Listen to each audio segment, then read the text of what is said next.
आज़ाद वीज़े के जो बहुत आसान लोग समझते हैं कि भाई आज़ाद वीज़ा तो बिल्कुल हलवा है, किस तरीके से आज़ाद वीज़े में आप लोगों को कितने कितने पैसे देने पड़ते हैं, ये सारी चीज़ें मैं आप लोगों के साथ आज इस वीडियो में शेयर करूँगा। पाकिस्तान में बहुत सारे लोग इस चक्कर में लगे हुए हैं कि बस किसी तरीके से पाकिस्तान से निकलें और बाहर जाके कहीं पे भी शिफ्ट हो जाएं, कहीं मूव हो जाएं, कनाडा अमेरिका चले जाएं, आइल्स कर लें, किसी तरीके से कनाडा का पीआर मिल जाए, या फिर आप अल्लाह भला करे कहीं यूरोपियन कंट्री चले जाएं। जो पढ़े लिखे नहीं हैं वो ये चाह रहे हैं कि बस किसी तरीके से भी हम डंकी लगाएं और हम कहीं और पहुंच जाएं।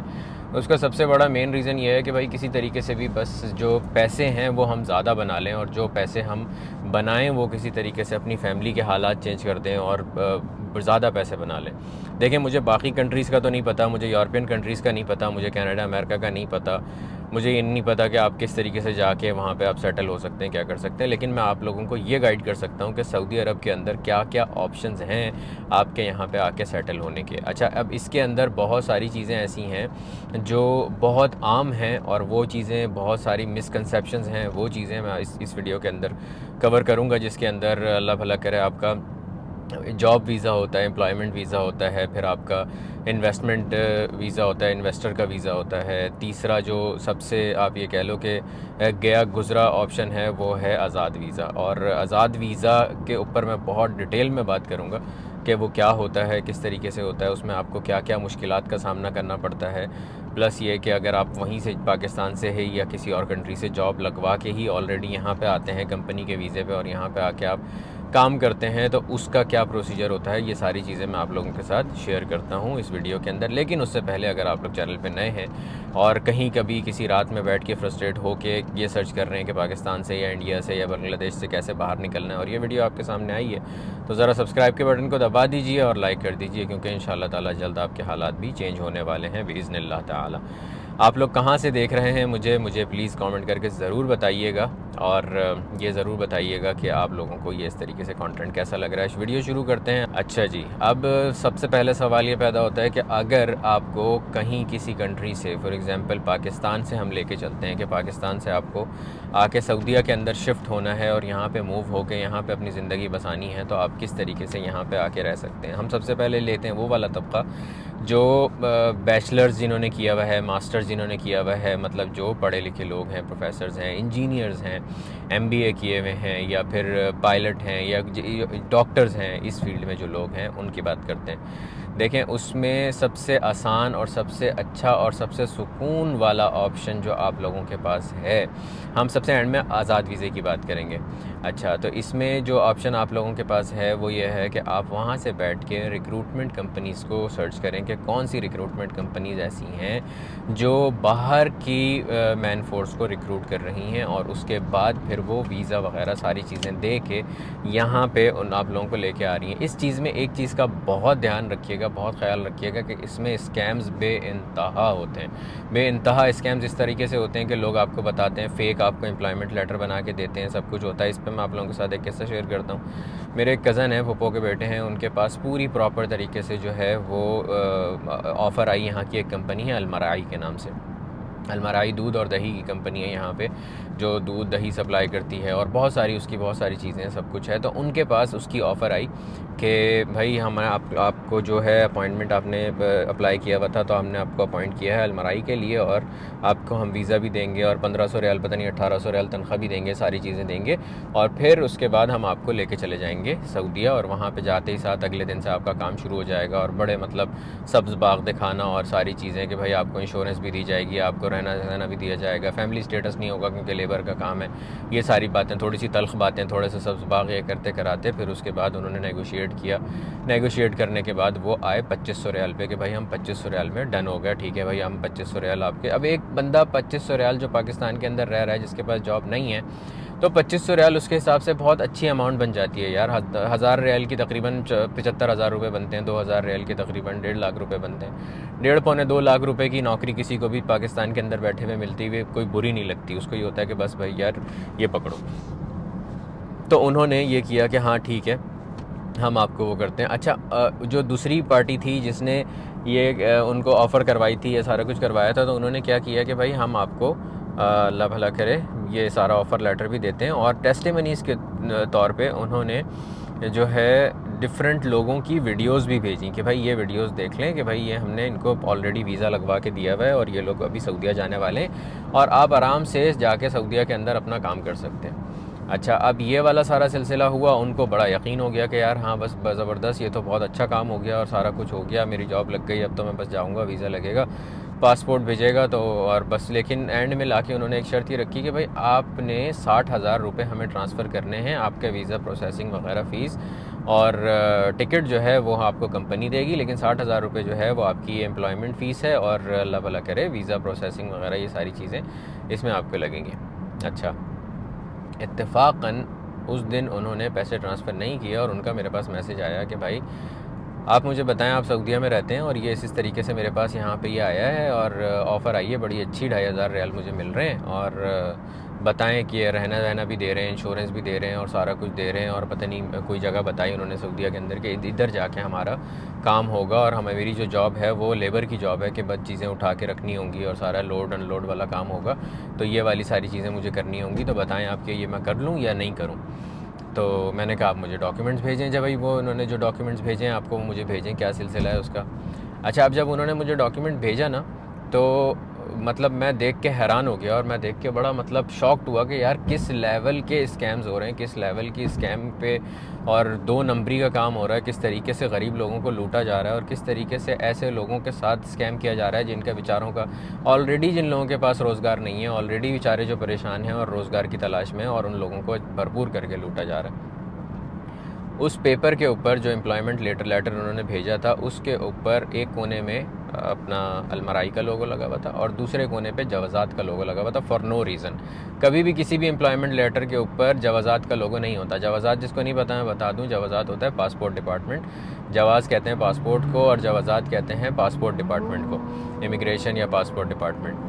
तो अल्लाह भला करे आपका उसका लोगो लगा हुआ था और बैक पे, यानी उस एम्प्लॉयमेंट लेटर की आप वो देखें कि कितना जो बंदा था वो गशीम था। गशीम कहते हैं बिल्कुल, वो जो नहीं होता फारिग एडिटर भी अच्छा नहीं था, मतलब वो ना जिसे कहते हैं कि उस पिक्चर उस एम्प्लॉयमेंट लेटर के ऊपर वो वाला नहीं होता टेम्पलेट जो होता है कि उसमें पीछे लिखा हुआ होता है कि ये टेम्पलेट है, लॉरम स्पिम करके इस तरह से करके कुछ लिखा हुआ होता है, वो तक लिखा हुआ था उसके ऊपर। और वो लेटर उसको भेज के गरीबों को जो है उनसे पैसा लूट रहा था और वो इस तरह से कर रहा था। तो फिर मैंने उनको बताया, मैंने कहा भाई ये बिल्कुल सरासर फेक चीज़ है, ये आपके साथ स्कैम करने की कोशिश कर रहा है। अभी आप इसको 60,000 रुपये भेजें, उसके बाद ये ऐसा मिस्टर इंडिया होगा कि आपकी सोच है कि उसके बाद नज़र नहीं आएगा आपको कहीं पे भी। तो फिर उनको ये बात समझ आई और उसके बाद फिर उन्होंने उससे बैक ऑफ किया कि नहीं भाई मैं ये नहीं कर सकता और उन्होंने उसको पैसे नहीं भेजे। अच्छा, यहाँ पे एक और चीज़ मैं आप लोगों को बताना चाहूँ कि जो लोग ये एक्सपीरियंस करते होंगे, ज़्यादातर वो लोग ये वीडियो देख रहे होंगे जो ऑलरेडी पाकिस्तान में हैं और निकलना चाह रहे हैं। बहुत कम ऐसे लोग होंगे जो ऑलरेडी सऊदीया में हैं या यूएई में हैं, दुबई में हैं, कहीं और हैं, तो वो बहुत कम ही लोग होंगे जो ये देख रहे हैं। लेकिन मैं आप लोगों को एक मज़े की फ़ैक्ट बताता हूँ और बात बताता हूँ कि भाई जब भी आपसे कोई भी मशवरा मांगता है पाकिस्तान में रहने वाला, और या पाकिस्तान में रहने वाला किसी से मशवरा मांगता है कि भाई हम भी फला दुबई जाना चाह रहे हैं या हम भी सऊदीया जाना चाह रहे हैं, तो वो उसको जब उसके प्रोज एंड कॉन्स बताता है ना, तो उसको कहीं ना कहीं जाके ये वाली बात ज़रूर फील होती है कि यार ये ख़ुद तो बाहर रह रहा है, ये चाह रहा है कि मैं ना आऊँ। तो यकीन करें कि अगर हम इसको फ़ीसद के उस पर लेके चलें, 100% के उस पर लेके चलें, तो शायद 100% में से कोई 5% लोग ऐसे होते होंगे जो ये चाहते होंगे कि भाई हमारा कज़न या हमारा फ़लाँ बंदा या उसके घर के हालात ना चेंज हों या वो हमेशा हमारे मातहत ही रहे, वो बाहर ना आ जाए, बाकी हम तो सुकून से रहें। बाकी 95% लोग आपको सच बताते होंगे कि नहीं यार वाकई में यहाँ पे हालात कैसे हैं, किस तरीके से हैं, किस तरीके से हम मैनेज करते हैं, क्या चीज़ें मैनेज करते हैं। जब वो आप खोल के सब एक बंदे को बताते हो ना, तो वो बंदा कहता है कि नहीं यार ये तो बहुत ज़्यादा, मतलब आप ऐसी बात कर रहे हो कि जैसे ना करने वाली बात कर रहे हो और आप ये नहीं चाह रहे, मतलब वो दिल में ये सोच रहा होता है कि यार अगला बंदा जो है वो हमें वहाँ बना रहा है और हमें ये नहीं चाह रहा कि भाई ये किसी तरीके से हम भी बाहर सेटल हों। तो देखिए मैं आपको ना इसका बहुत अच्छा सिंपल सा तरीका बताता हूँ। इंटरनेट एक ऐसी चीज़ है, गूगल एक ऐसी चीज़ है जिस पे आप जो भी चीज़ लिख के सर्च करते हो ना, आपको उसका आंसर मिलना शुरू हो जाता है। और जो आजकल तो एल्गोरिदम ऐसा चल रहा है, आप एक जगह एक चीज़ सर्च करो, आपको हर प्लेटफॉर्म पे वही चीज़ नज़र आना शुरू हो जाती है। तो आप गूगल के ऊपर बहुत अच्छे से ये वाली चीज़ सर्च कर सकते हो कि कहाँ पे अल्लाह भला करे आपका क्या चीज़ कैसे मिल रही है, कहाँ से कौन सा वीज़ा मिल रहा है, कहाँ पे कैसे काम कर सकते हैं। ये वाली सारी चीज़ें आप गूगल के ऊपर सर्च कर सकते हैं। ये सऊदीया के अंदर रहने के क्या तरीके हैं, कौन से वीज़ाज़ के हैं, क्या चीज़ें हैं, शायद आपका कोई रिसर्च प्रोसेस चल रहा होगा जिसमें आपको ये वाली वीडियो मिली है। देखें, अब मैं आप लोगों को बताता हूँ कि जब एक बंदा हमसे पूछता है कि भाई क्या हम भी सऊदीया में सेटल हो जाएं, तो सबसे पहले मेरा पर्सनली उस बंदे से ये सवाल होता है कि आप वहाँ पे क्या करोगे। ठीक है, एक जेन्युइन सा और एक अक्लमंद सा सवाल है कि भाई एक बंदा आपसे ये बात रिक्वेस्ट कर रहा है कि हम सऊदीया के अंदर शिफ्ट हो जाते हैं, तो हम उनसे ये पूछते हैं कि भाई आप बताएं आप क्या करेंगे। आप काम के गर्ज से जा रहे हैं ना वहाँ पे, या जाना चाह रहे हैं ना, तो आप वहाँ पे जाके क्या करेंगे। तो वो सबसे पहला जो जवाब होता है वो नॉर्मली ये आता है कि यार वहाँ जाके देखेंगे। तो वहाँ जाके देखने के जो तरीक़े हैं ना, वो मैं आप लोगों को बताता हूँ। जैसे फॉर एग्जांपल आप पाकिस्तान के अंदर रह रहे हैं और पाकिस्तान से आपको आके दुबई सऊदीया के अंदर ये देखना है कि यहाँ पे आके आप क्या कर सकते हैं। तो उसके ये तरीक़े हैं कि एक तो आप लें विज़िट वीज़ा, और विज़िट वीज़ा लेके आके यहाँ पे देखें, जो कि इनवैलिड तरीका है, जो कि आपको बिल्कुल भी उसके ऊपर जॉब नहीं मिलेगी। किसी भी सूरत आपको विज़िट वीज़ा के ऊपर जॉब नहीं मिलेगी। उसकी वजह यह है कि यहाँ पे जो एम्प्लॉयज़ हैं या एम्प्लॉयर्स हैं, जो कंपनीज़ हैं जो हायर करती हैं लोगों को या लेबर्स को या किसी भी उसको जो भी हायर करती हैं, भाई उनका सिंपल तरीका ये होता है, जब वो आपका इंटरव्यू लेते हैं, इंटरव्यू लेने के बाद वो आपसे पूछते हैं कि भाई आप कौन से वीज़े पर हैं, आप हमारे को ट्रांसफ़र दे सकते हैं। अच्छा, ट्रांसफ़र क्या होता है? ट्रांसफ़र इकामे का ट्रांसफ़र होता है। इकामा जब आप एक कंपनी के ऑलरेडी मातहत होते हैं और उसको किसी और कंपनी के ऊपर आप अपनी जॉब चेंज करते हैं, तो वो आपका ट्रांसफ़र होता है, इकामा ट्रांसफ़र होता है। तो आपसे कंपनी पूछती है कि आप क्या इकामा ट्रांसफ़र कर सकते हैं, तो आप उनको जब बताते हैं ना कि हम विज़िट वीज़े पे हैं, तो उनका वहीं पे आपसे इंटरेस्ट सारा ख़त्म हो जाता है, क्योंकि उनके लिए आप एक बहुत बड़ा बर्डन बन सकते हैं कि भाई अगर विज़िट वीज़े पे ऑलरेडी सबसे पहले तो बात ये होती है कि काम करना अलाउड नहीं होता। अगर वो आपको अपॉइंट कर लेते हैं और अगर उनके ऊपर छापा पड़ता है या कोई भी ऐसी चीज़ होती है गवर्नमेंट की तरफ से, तो वो उसमें उनके लिए मसला क्या होता है, आपके लिए तो मसला ये होता है कि आपको तो एग्ज़िट लगा देंगे और उसके बाद आप अपने मुल्क डिपोर्ट हो जाएंगे। लेकिन उन लोगों के लिए ब्लैक लिस्ट होने का, कंपनी पे सारे जुर्माने होने का, ये सारी चीज़ों का उन लोगों के ऊपर एक डर होता है। इस वजह से विज़िट वीज़े के ऊपर आप ये बात भूल जाएं कि आपकी अपॉइंटमेंट होगी।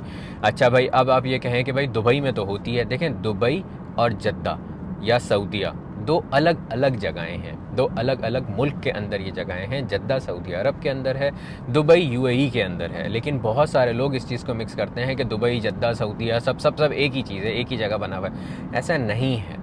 दोहा कतर के अंदर है, वो अलग है। कुवैत अलग है, अम्मान अलग है। ये सारी मिडल ईस्ट की कंट्रीज़ हैं और ये अलग अलग कंट्रीज़ हैं, बिल्कुल उसी तरीके से जैसे पाकिस्तान अलग है, इंडिया अलग है, बांग्लादेश अलग है, नेपाल अलग है, श्रीलंका अलग है। इसी तरीके से ये वाली कंट्रीज़ बिल्कुल अलग अलग हैं। ऐसा हरगिज़ नहीं है कि दुबई जो है वो उसके सेम रूल्स हैं सऊदीया वाले, बिल्कुल अलग हैं उसके। अच्छा, अब दुबई के अंदर ये वाली चीज़ होती है और होती आई है कि भाई आपने विज़िट वीज़ा लिया, 3 महीने का जॉब सर्चिंग वीज़ा कहते हैं, पता नहीं उसको क्या कहते हैं, मुझे एग्जैक्ट नहीं पता।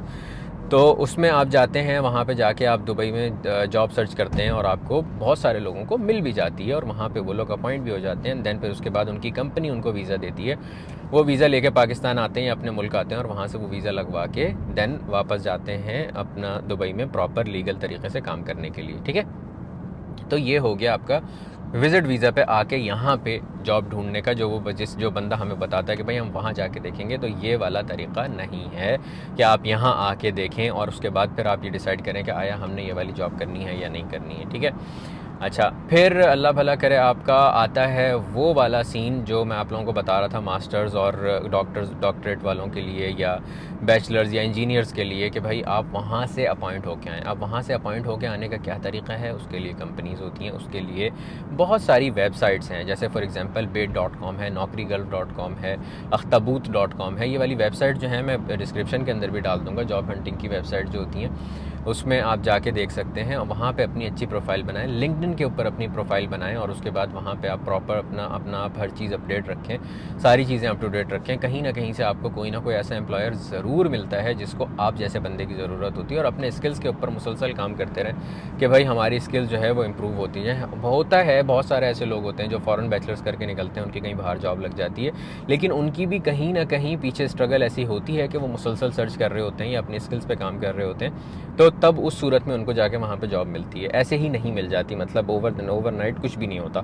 अच्छा, तो आपको ये करना है कि आपको इन वेबसाइट्स पे जाना है, अपने उसके साथ साथ अपना पोर्टफोलियो बनाना है। देखें, वो वाली बात होती है ना कि भाई हमने जब बैचलर्स करके निकले हैं तो किसी भी कंपनी में जाते हैं, वो कहते हैं हमारे को जो है एक्सपीरियंस चाहिए। अब एक्सपीरियंस लेने के लिए तो जॉब चाहिए ना, तो वो एक्सपीरियंस कहाँ से आएगा? वो एक्सपीरियंस आप लोगों के पास आएगा सॉरी, वो एक्सपीरियंस आप लोगों के पास आएगा लोगों के पास फ्री में काम करके। अच्छा, फ्री में काम करना कैसा होता है? फ्री में काम करना इंटर्नशिप होता है। जो आप बैचलर्स करते वक्त कहीं ना कहीं जॉब कर रहे होते हो कुछ, मतलब उस वक्त आपको सिर्फ एक एक्सपीरियंस गेन करने के लिए होता है। उस वक्त आपका मेन मकसद पैसा नहीं होता। जिस वक्त आप स्टूडेंट होते हो उस वक्त आपको सिर्फ अपनी सीवी बनानी चाहिए। जिस वक्त आप पढ़ रहे होते हो उस वक्त आपको सिर्फ अपना ये बनाना चाहिए कि भाई किस तरीके से मेरा एक्सपीरियंस बढ़ जाए, किस तरीके से मेरे पास ज़्यादा कंपनीज़ का एक्सपीरियंस आ जाए, ज़्यादा जगहों पे काम करने का एक्सपीरियंस आ जाए। वो चीज़ आप लोगों ने बैचलर्स के अंदर करनी होती है फिर, ताकि आप जब कहीं पे जाके बैचलर्स के बाद अप्लाई करते हो तो वो आपका सारा एक्सपीरियंस जो है वो उसके ऊपर बता रहा होता है कि भाई हाँ, इस बंदे ने अगर ये वाली डिग्री की है तो इसका ये एक्सपीरियंस भी है। सही है। अच्छा, फिर जब आप लिंक्डइन के ऊपर अपनी प्रॉपर प्रोफाइल बना के रखते हो, सारा कुछ करके रखते हो, तो फिर आपको अल्लाह भला करे कहीं ना कहीं कोई ना कोई जॉब मिलती है लिंक्डइन के ऊपर जहाँ पे आप अप्लाई करते हो। और अप्लाई करने के बाद वहाँ पे आपको कंपनी रिक्रूट करके और फिर वहाँ पे आप सारी चीज़ें कंफर्म भी कर सकते हो ना कि आया ये चीज़ जो है ये फेक तो नहीं है, या ये 2 नंबर तो नहीं है, या ये हमारे साथ स्कैम तो नहीं कर रही। ये वाली सारी चीज़ें जो हैं वो आपको बड़े अच्छे तरीके से क्लियर हो जाती हैं, क्योंकि वहाँ पे प्रॉपर हर कोई वेरीफाइड होता है, सारा कुछ होता है। जो जॉब्स वगैरह का सीन होता है वो बड़ी वेरीफाइड सारी चीज़ें होती हैं, तो वहाँ पे आप लोगों को सारा कुछ बहुत अच्छे से पता चल जाता है। अलबत्ता ऑन द अदर हैंड कि आप अगर आप कहीं पे भी किसी भी एक फिशी वेबसाइट पे जाके सारा कुछ कर रहे हो और वहाँ पे आप लोगों को कोई भी मिल रहा है, तो वो चीज़ जो है बहुत ज़्यादा आपके चांसेस होते हैं कि आप स्कैम्ड हो जाओगे, या आपको कोई ना कोई आपको कहीं ना कहीं आपसे पैसे लूट के निकल लेगा, या कोई भी इस टाइप का कर लेगा। अच्छा, तो इस चीज़ का बेहद बेहद ख़्याल रखना होता है कि भाई हम किस तरीके से कहाँ किससे अप्रोच हो रहे हैं, किससे बात कर रहे हैं, क्या कर रहे हैं, क्या नहीं कर रहे हैं। लिंक्डइन के ऊपर प्रोफाइल बनाएं, naukrigal.com के ऊपर प्रोफाइल बनाएं, बेथ.com के ऊपर प्रोफाइल बनाएं, अख्ताबूत के ऊपर प्रोफाइल बनाएं और उसको अप टू डेट रखें। मतलब ऐसा ना करें कि बस सही है बन गई तो ठीक है, उसके बाद छोड़ी भी है, उसके बाद आपने 10 काम कर लिए, लेकिन उसके बाद कोई भी आप उसमें एक्सपीरियंस ना ऐड कर रहे हैं, ना डिलीट कर रहे हैं, कुछ भी नहीं कर रहे, बस वही वैसी की वैसी प्रोफाइल चल रही है और आप एक्सपेक्ट करके ये बैठे हुए कि हमें एकदम से 50,000 रियाल की जॉब की ऑफ़र आ जाएगी। ऐसा नहीं होगा। लाजिम है कि आपको अपनी सीवी जो है वो अप टू डेट रखनी है। जैसे ही आपको कोई अप्रोच करता है आपने उसको फ़ौरन जवाब देना है, सब कुछ करना है। बहुत डिफरेंट सिनारियोज़ हैं दुबई और यहाँ के कंपैरिजन अगर किया जाए, तो आपको दुबई में बिल्कुल अलग तरीके से जॉब मिलती है, सऊदीया में बिल्कुल अलग तरीके से जॉब मिलती है। अच्छा, फिर जब भी कोई वैकेंसीज़ निकलती हैं तो मैं आप लोगों को एक बिल्कुल ऐसी वाली बात बताता हूँ कि जिसके अंदर आपको बहुत एक लॉजिकल और एक बहुत समझदारी वाली बात मैं आप लोगों को बताता हूँ कि भाई देखें, जब भी जो भी कंट्री होती है, जो भी मुल्क होता है, वो ये चाहता है कि हमारी जो ऑडियंस है, ऑडियंस कह रहा हूँ सॉरी, हमारी जो रियाया है, हमारे जो सिटीज़न्स हैं, हमारे जो मुल्क वाले हैं, उनका पहले फ़ायदा हो, राइट।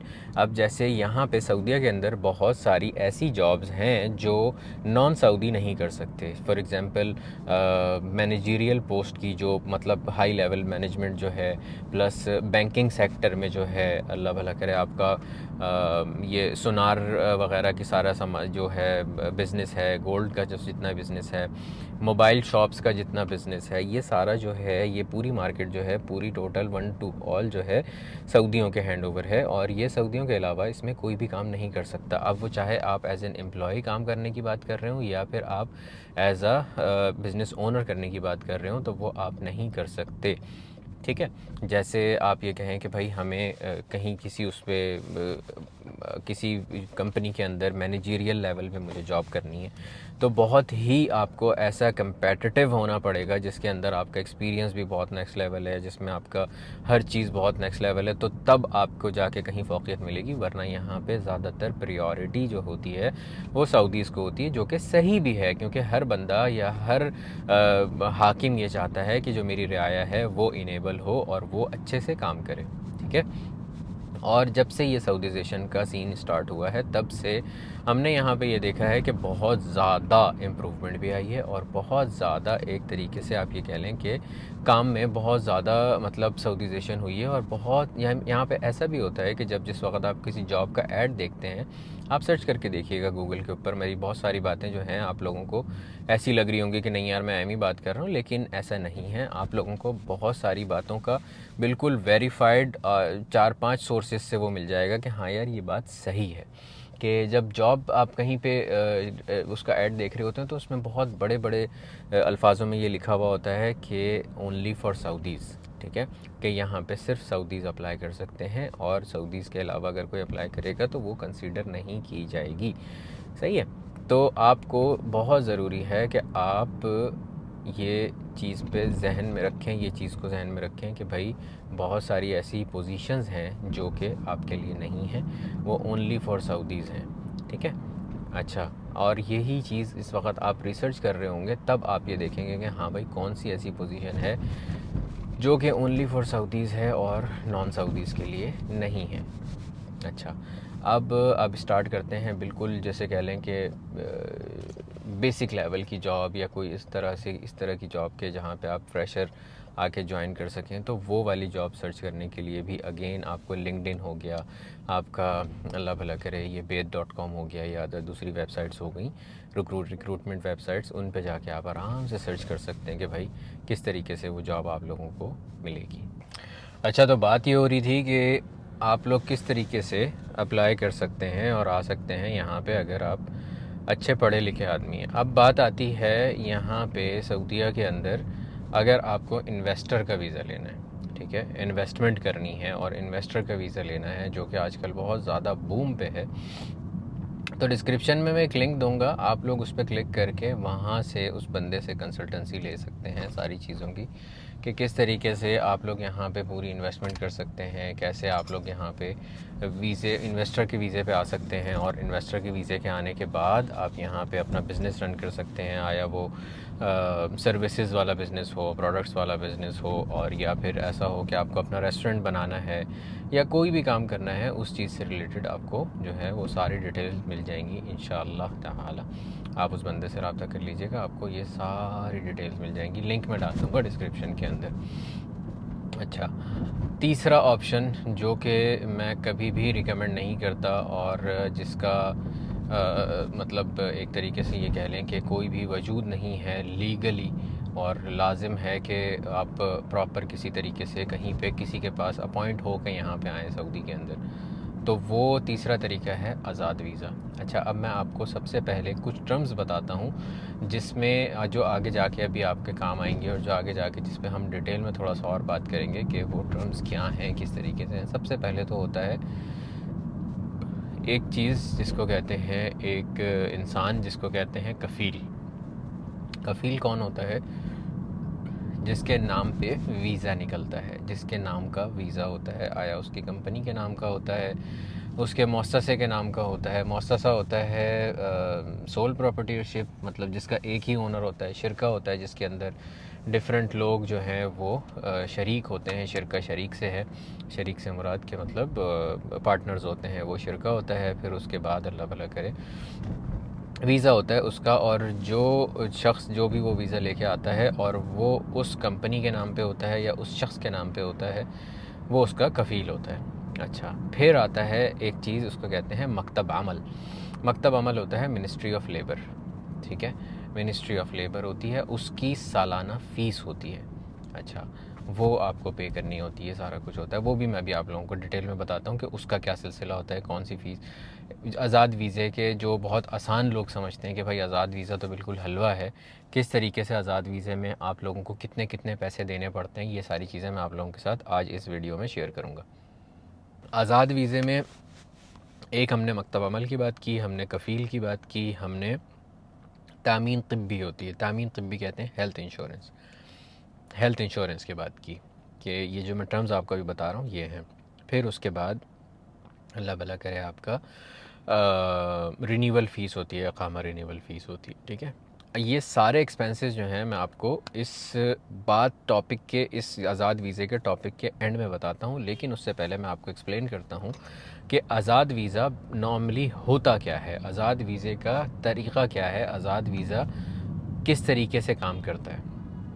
अच्छा, आज़ाद वीज़ा सिलसिला ये होता है, मैं आपको बिल्कुल अगर आसान लफ्ज़ों में बताऊं कि आप पाकिस्तान में बैठे हुए हैं, आपको किसी बंदे ने कहा कि भाई हमारे पास आज़ाद वीज़ा है और हम आपसे 12 से 15 हज़ार रियाल लेंगे, आपको वीज़ा दे देंगे। आपने 12 से 15 हज़ार रियाल दिए और आपने वीज़ा ले लिया। और वो ये कहते हैं कि इसमें हम आपको 3 महीने का इकामा भी देंगे। इकामा क्या होता है? इकामा होता है आपका यहाँ पे रहने का परमिट, वो कार्ड आईडी, आपका यहाँ पे आईडी कार्ड सऊदीया का, कि जो हर साल रिन्यू होता है और उसके ऊपर आपकी सारी डिटेल्स लिखी हुई होती हैं।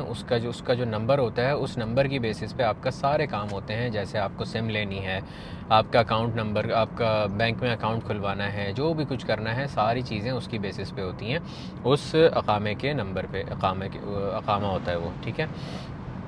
अच्छा, फिर उसमें आपको ये कहते हैं कि 15,000 रियाल, 12 से 15,000 रियाल हम आपसे लेंगे, कभी कभार ज़्यादा भी लेते हैं। और उसके बाद आपको यहाँ पे बोलते हैं कि वीज़ा मिल जाएगा और आप सऊदीया आ जाएंगे और यहाँ पे हम आपको 3 महीने का इकामा देंगे। अच्छा, आपने 12-15,000 रियल पे किए, आपने वीज़ा लिया, स्टैम्प करवाया पासपोर्ट पे, वहाँ पे जाके आपने सारा अपना मेडिकल वगैरह करवाया, सब कुछ किया।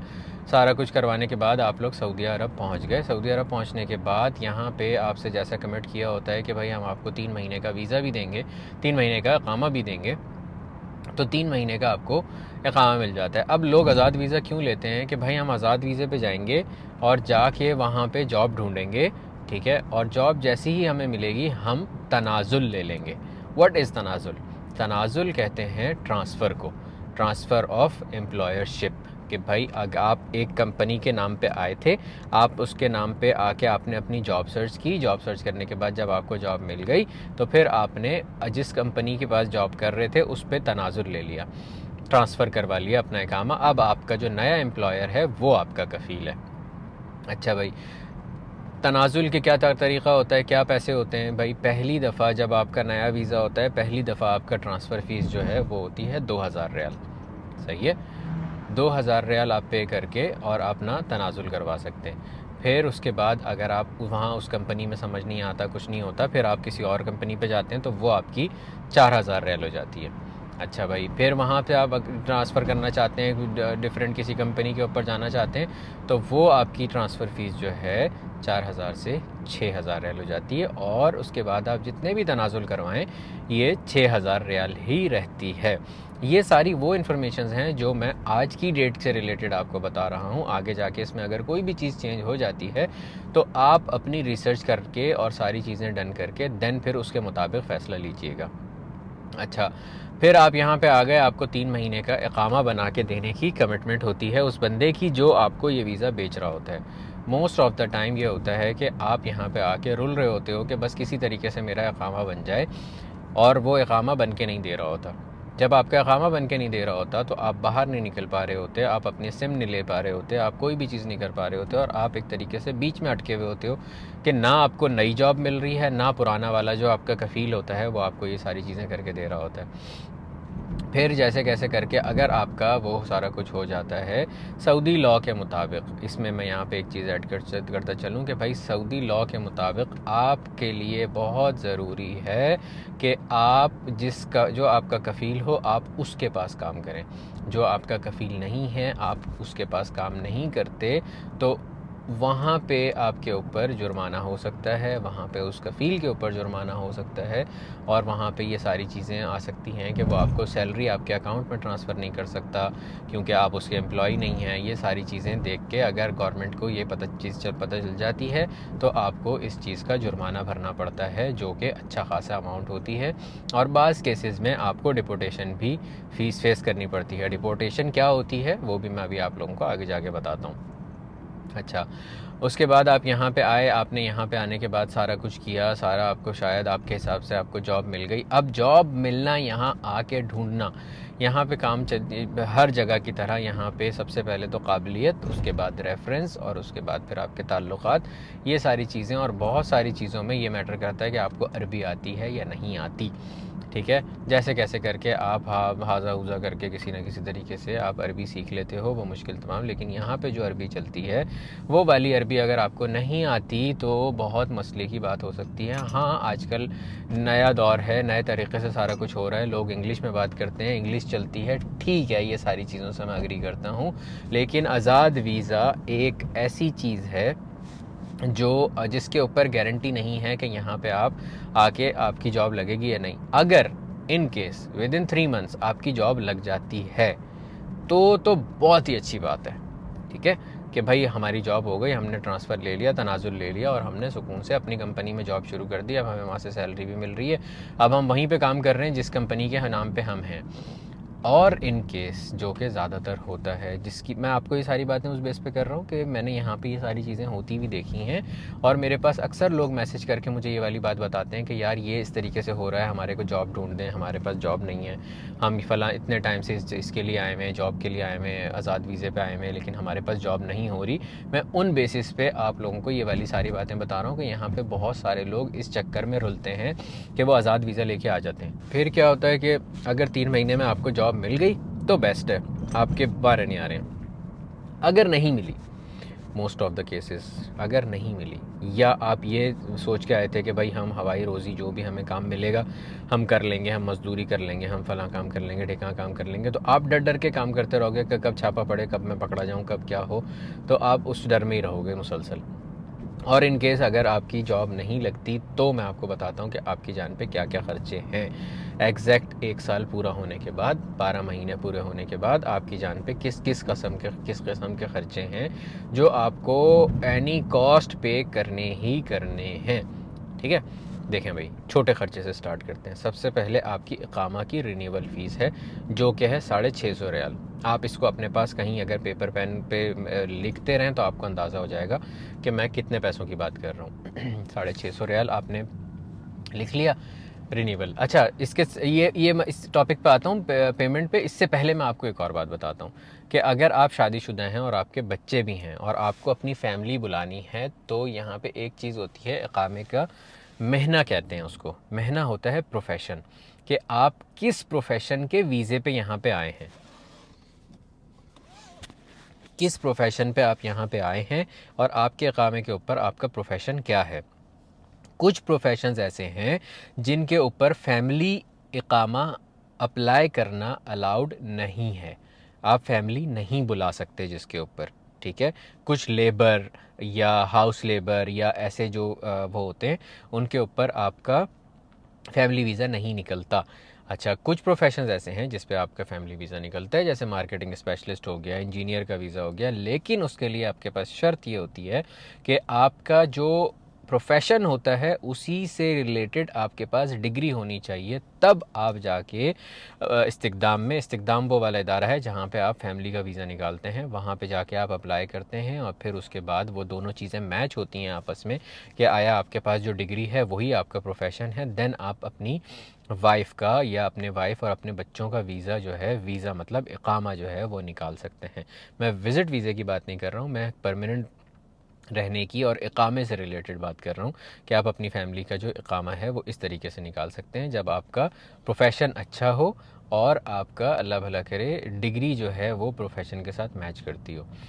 अच्छा, अब फॉर एग्ज़ाम्पल आप ये कहें कि आपके पास आज़ाद वीज़ा है और आपने अपना इकामा रिन्यू करवाना है, तो आपने सबसे पहले 650 रियाल पे करने हैं अपने इकामा रिन्यूअल फ़ीस।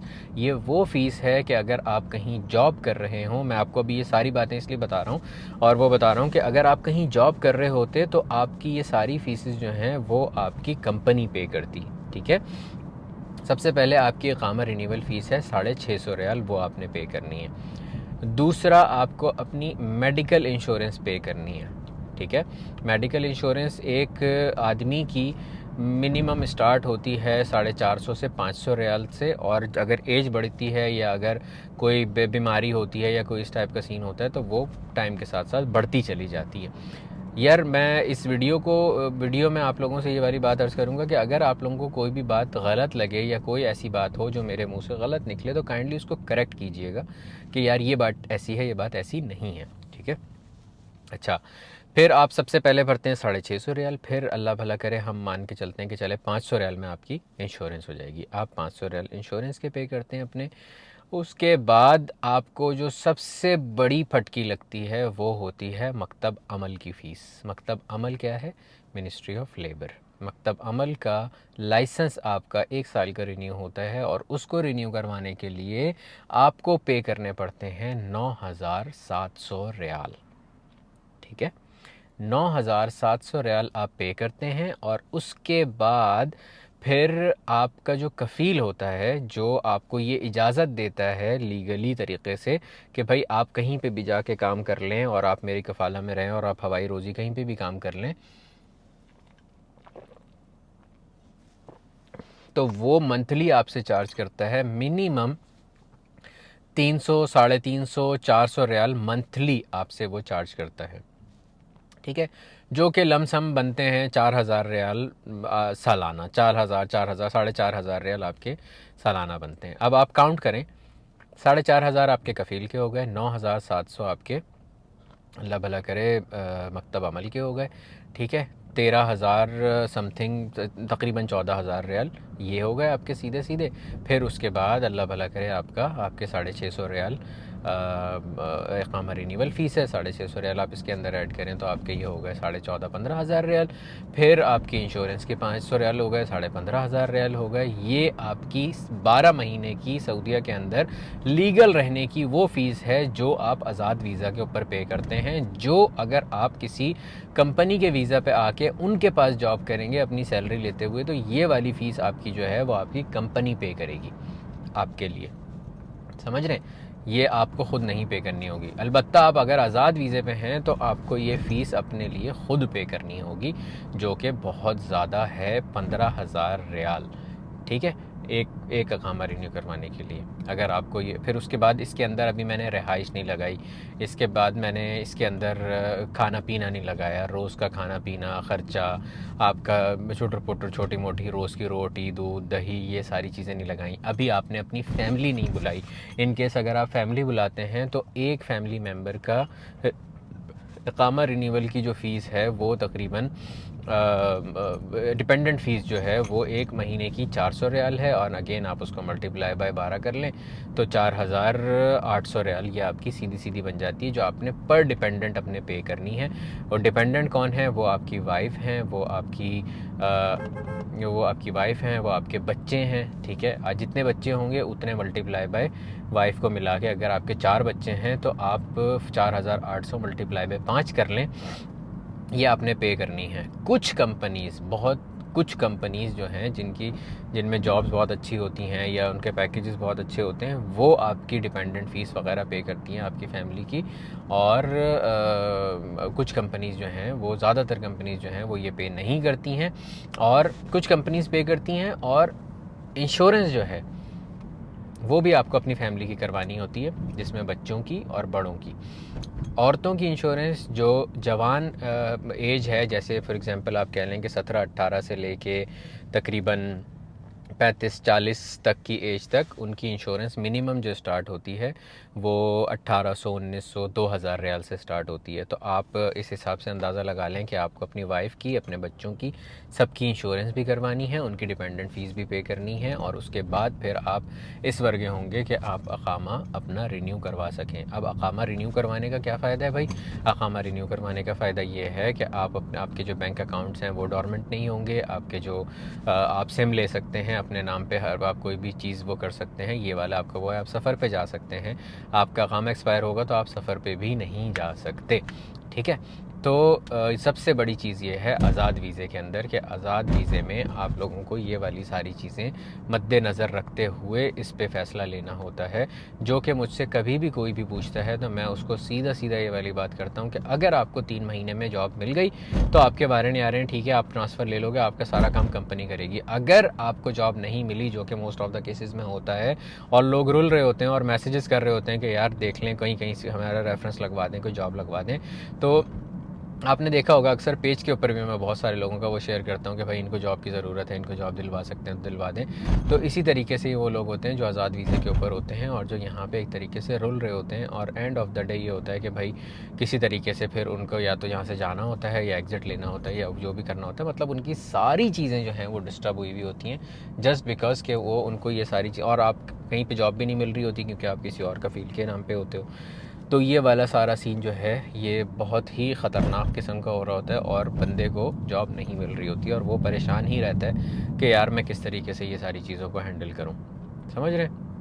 तो मेरी आप लोगों से पर्सनल रिक्वेस्ट ये है कि भाई आप लोगों को अगर सऊदी अरब आके सेटल होना है, इसके अंदर कोई रॉकेट साइंस नहीं है, कोई मसले की बात नहीं है। आप सिर्फ वहाँ से एक जो एफ़र्ट आपने यहाँ आके करनी है, जो परेशानी यहाँ आके करनी है, आप वहाँ से वो एफ़र्ट ये कर लें कि आप उधर से ही अपनी जॉब अप्लाई करके किसी तरीके से जॉब लेके उसके बाद आप यहाँ पे सऊदीया के अंदर लैंड करें, उसी कंपनी के वीज़े पे और उसी कंपनी के क़ामे पे। एंड फिर उसके बाद जब आप यहाँ पहुँच जाएँ, सब कुछ हो जाए, तो फिर आप अगले दिन से उस कंपनी के पास जॉब पे जाना शुरू हो जाएँ। तो ये आपके लिए सबसे बेस्ट सिनेरियो होता है।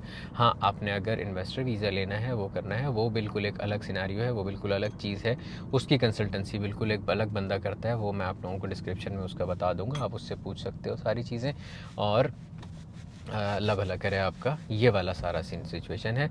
और आज़ाद वीज़े के किसी के भी चक्कर में नहीं पड़े, स्कैम्स के चक्कर में नहीं पड़े कि भाई आप लोगों को कोई स्कैम कर दे, कोई पैसे आपसे खा ले, लूट ले, कुछ ऐसा कर ले। तो इस चीज़ों पे बहुत ज़्यादा आप ध्यान रखें और बस अपना ख्याल रखें। अल्लाह ताला आप लोगों के जो भी बुरे हालात हैं, मसाइल हैं, उसको सॉल्व करे। और आपको कोई भी इस टाइप से रिलेटेड कोई भी सवाल हो, आप मुझसे कमेंट करके पूछ सकते हैं। इंशाअल्लाह ताला मैं कमिंग वीडियोज़ में आपको उसका आंसर दूँगा। Thank you so much. अपना बहुत सारा ख्याल रखिएगा। अल्लाह हाफ़िज़।